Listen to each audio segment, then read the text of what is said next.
ہمارے پروگرام آخرت بخیر میں خوش آمدید۔ آج ہم آپ سے بات کریں گے اس دنیا کے بارے میں جہاں پر ہم رہتے ہیں، جہاں پر ہم چلتے پھرتے ہیں، ہم اپنے روزمرہ زندگی کا ہم اپنا وقت گزارتے ہیں، لیکن اس دنیا میں رہتے ہوئے ہم آخرت کو تھوڑا سا بھول چکے ہیں۔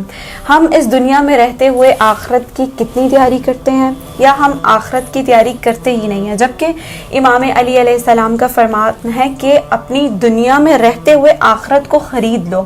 اس آخرت کو دنیا میں رہتے ہوئے کیسے خریدا جا سکتا ہے؟ کیا دنیا میں رہتے ہوئے ہم کچھ ایسے کام کر سکتے ہیں، کچھ ایسا کر سکتے ہیں جس سے ہماری آخرت کے لیے کچھ سیونگ ہو سکے، جس سے ہماری آخرت بہت اچھی ہو سکے؟ یہ سب کچھ آج ہم جانیں گے۔ آج کے اس پروگرام میں ہمارے ساتھ ہماری بہت ہی معزز گیسٹ موجود ہیں، خانم زاہدہ حسینی، فارغ التحصیل مکتب نرجس مشہد مقدس اور پرنسپل جامعہ کریمہ اہل بیت سے 20 سال سے منسلک ہیں۔ خانم زاہدہ حسینی، آپ کو ہمارے پروگرام میں خوش آمدید۔ بہت شکریہ۔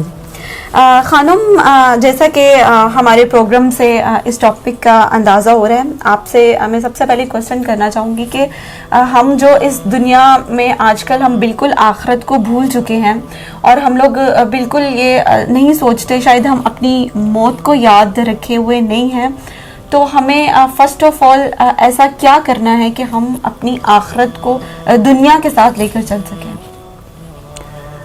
بسم اللہ الرحمن الرحیم۔ السلام علی المہدی الذی یملأ الارض عدلا وقسطا کما ملئت ظلما وجورا۔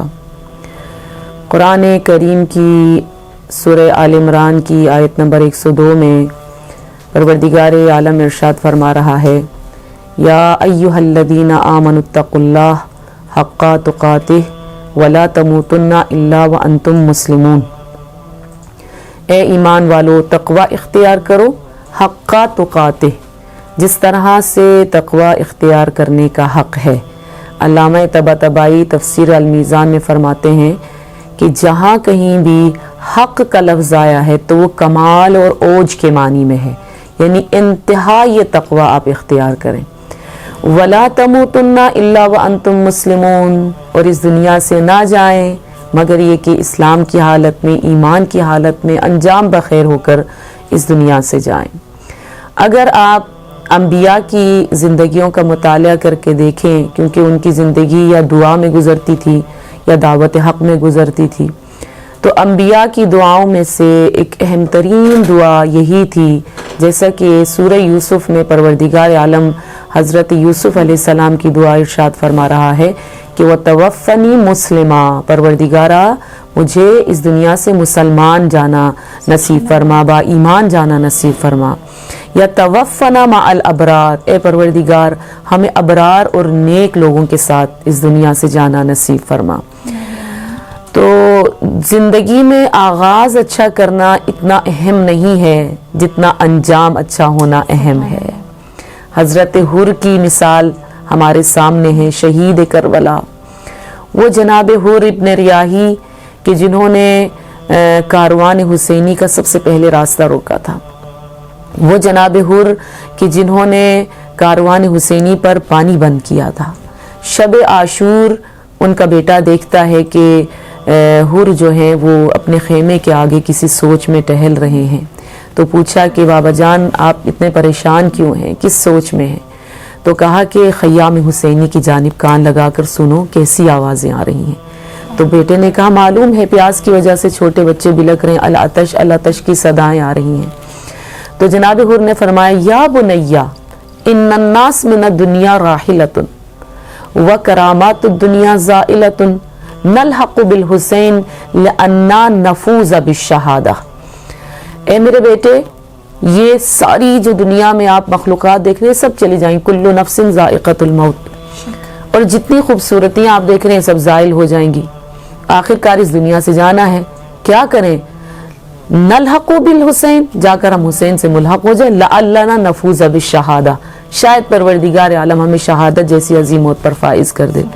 آئے جناب حر اور آ کر خدمت امام حسین علیہ السلام میں انہوں نے معافی مانگی، توبہ کی۔ وہ حر جو کچھ دیر پہلے یزیدی لشکر میں تھا، وہ حسینی بن کر شہادت کا جام انہوں نے نوش کیا۔ تو بہت ضروری ہے عاقبت بخیر ہونا۔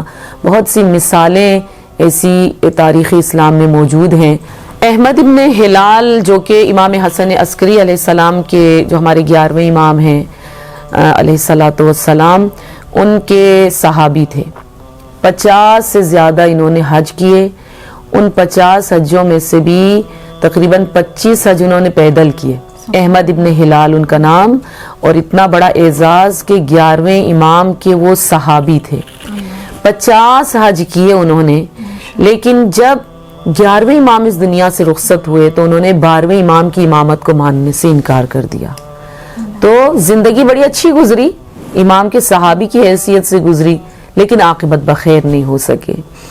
یا دوسری مثال تاریخ میں آپ کو دوں کہ علی بن حمزہ بطائنی، ہمارے 7ویں امام، امام موسیٰ کاظم علیہ السلام کے صحابی، اور جیسا کہ آپ جانتے ہیں تاریخ میں موجود ہے 7ویں امام کو 14 سال تک قید بغداد میں رکھا گیا، اور بہت زیادہ تیرا و تاریک اور تنگ زندان تھا جہاں پہ ہمارے مظلوم امام کو رکھا گیا۔